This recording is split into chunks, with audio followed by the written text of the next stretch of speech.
What a day of hoops coming off the Christmas Day games. There wasn't really expectations that this day could be better. It probably was. Shai had one of the best games of his career. I'll start off with that game. The Thunder outlast the Pacers. Lou Dort went down early, ended up playing 35 minutes, just a dog. But Indiana still went up early. They were up 29-19 after the first quarter, leading by one heading into the fourth. And OKC still came back. They're 24-5. Best team in the West, best team in the league potentially, off of Shai, who he needs to be the MVP. I'm a Luka fan personally. I think Luka's a better player than Shai. If Shai doesn't win this MVP, or at least isn't top two with Giannis winning, it would be a complete disgrace. He shot 15 for 22, really closed the game out, had 45, 8, and 7, was tied a career high and tied season high, of course. And closed the game out, made 2 threes in the fourth, shot 3 for 3 from the field, 8 for 8 from the line. It's not a free throw merchant. He was just icing the game with those free throws when you foul at the end of the game. He had an insane night. And the fact that the Thunder are doing this without Chet is just so insane. Like, they have one of the best defenses in the league. I know Indiana's been rough this year, and 114 points isn't great, but they've been one of the best defenses really in league history when adjusting to era. And especially, I think if you measure relative defensive rating, it's got to be up there. And they're doing this with 10 games from Chet, who's probably a top 5 or at the worst top 10 defender in the league right now, and one of the most versatile defenders, especially from a big man. I mean, he's kind of a mini Wemby, not as good, but like a mini Wemby. So it's just nuts what they're doing. And they did this without shooting great. They shot 35% from the 3, but they scored 37 in the fourth, really closed it out when they needed to. And Indy, also just a terrible game. Tyrese Halliburton shot 6 times. He had 4 points. There's a problem with Tyrese Halliburton. 12 months ago, we were calling him a star. We were calling him a superstar. Top 10 player potentially. I never said top 10. But people were saying top 10 player. He was that good, and it's been rough. Jarris Walker had a nice night. He had 12. Mathurin had a nice night. Nembhard had a nice night. But again, negative 13 from Halliburton, second worst on the team. And, plus minuses don't mean everything, especially in a single game. But 4 points in 35 minutes from your star, that's just not going to cut it. I don't think Hallie can be the 1A on a title team. I know Kenny just put out a tweet asking about it. Personally, I voted no. I don't know what other people voted, but I voted no. The Heat closed the game out over the Magic. The Magic came back at the end. The Heat were down pretty much the whole game, then came back in the fourth, then had a lead in the fourth, then Orlando came back. It was insane. Yeah, entering the fourth, it was 71-61, 71-62, and then the Magic were up 87-82 late. Then Goga hit a big shot, then Herro hit a big shot. It was just an insane game. And rough game from Bam. He only had 4 points. Hallie-type performance. It was 2 for 10. But he did have 5 blocks. I couldn't watch a lot of the game, so I'm just box score watching, to be honest. But, yeah, Bam it isn't cutting it offensively. Tyler Herro needs to be an all-star. He had 20, had the game winner. He's been like this all year. Herro deserves an all-star spot. He's one of the best guards. He's a huge reason why Miami is still competitive. Jimmy's missed a lot of time. Bam has had a really rough start to the season, especially offensively. This team shouldn't be good. They're a team that, at least historically, the last few years, has struggled heavily in the playoff or in the regular season before kind of picking it up in the playoffs. They're 15-13, which doesn't sound great, but they are in the top 6, which if you said everything that's going on with Miami at the start of the year, a lot of people would probably expect them to not even be in the play-in. And if they are, as the 9 or 10, they're top 6. For the Magic, just resilient game. You really can't be mad at them.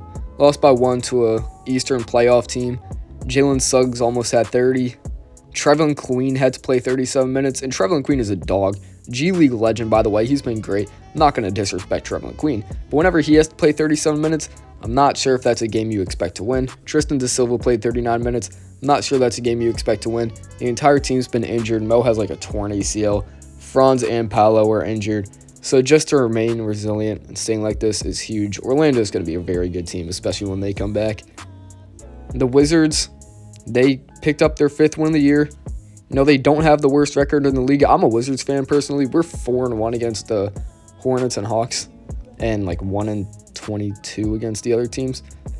But we ignore those games against the Hornets and Hawks, best team in the league. Jordan Poole, he got injured early. He has like a hip thing. He's been a dog. 5 straight 20-plus point games. Had the game winner. It was an insane ending. LaMelo had a big pass to Mark Williams. And the Hornets came back from like down 20. LaMelo had a huge game. He had 31. He was dominating the whole game. Mark Williams had a very solid game. Miles Bridges, it was kind of rough.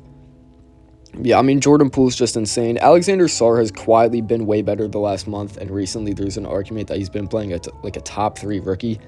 Even Bub's been very good. I know he only had 7, but he's been playing very good. Bilal really picked it up, especially since Kuz went out again. And Sam Penny deserves a contract. I'm pretty sure he's a 2-way guy. Call me a casual if he's not. I'm pretty sure he's a 2-way guy. He really deserves like a full contract. And Jonas Valanciunas coming off the bench. He's been solid. He's going to get moved, but he's been solid. But yeah, Poole's just been a beast. Wouldn't be shocked if he does get some All-Star consideration, even though I doubt he'll get there. I would love for him to. He really deserves it. Again, 5th straight 20-plus point game. Had a step-back game winner at the end after a huge Alex Sarr debacle on if that shot went in with the offensive interference. Bucks Nets was just a fever dream. Noah Clowney had 6 threes. They said on the broadcast his career high. He had 20 points. I think they said it was his season high on the broadcast, or tied a season high. Cam Johnson had a huge, pretty much dagger 3. I know Khris hit a 3 after that to get it within 4. And Khris hit a couple big shots at the end before kind of choking. Big turnover at the end. But yeah, the Bucks, they didn't have Dame or Giannis, so it's not that bad of a loss. I'm pretty sure they play tomorrow too. So it'll be interesting how they recover. Yeah, Noah Clowney, huge game. Cam Johnson, huge game. His trade value's been going up a lot. I'm not really sure how a team's going to trade for him just because of how well he's been playing, which sounds crazy to say, but yeah, he's been playing that well. The Grizzlies dropped 155. RJ Barrett almost had a triple-double. I didn't really watch this game. There's too many other good games going on, but I will be releasing a Ja Morant video, or Memphis Grizzlies video, on my main channel tomorrow, so go check that out. Should be linked in the description, hopefully, if I remember.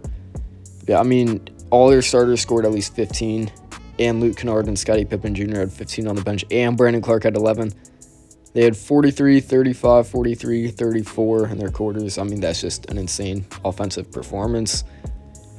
The Hawks closed out a game against the Bulls, really took over at the end. 50 points in the 4th. Oh my God, I watched the end of the 4th.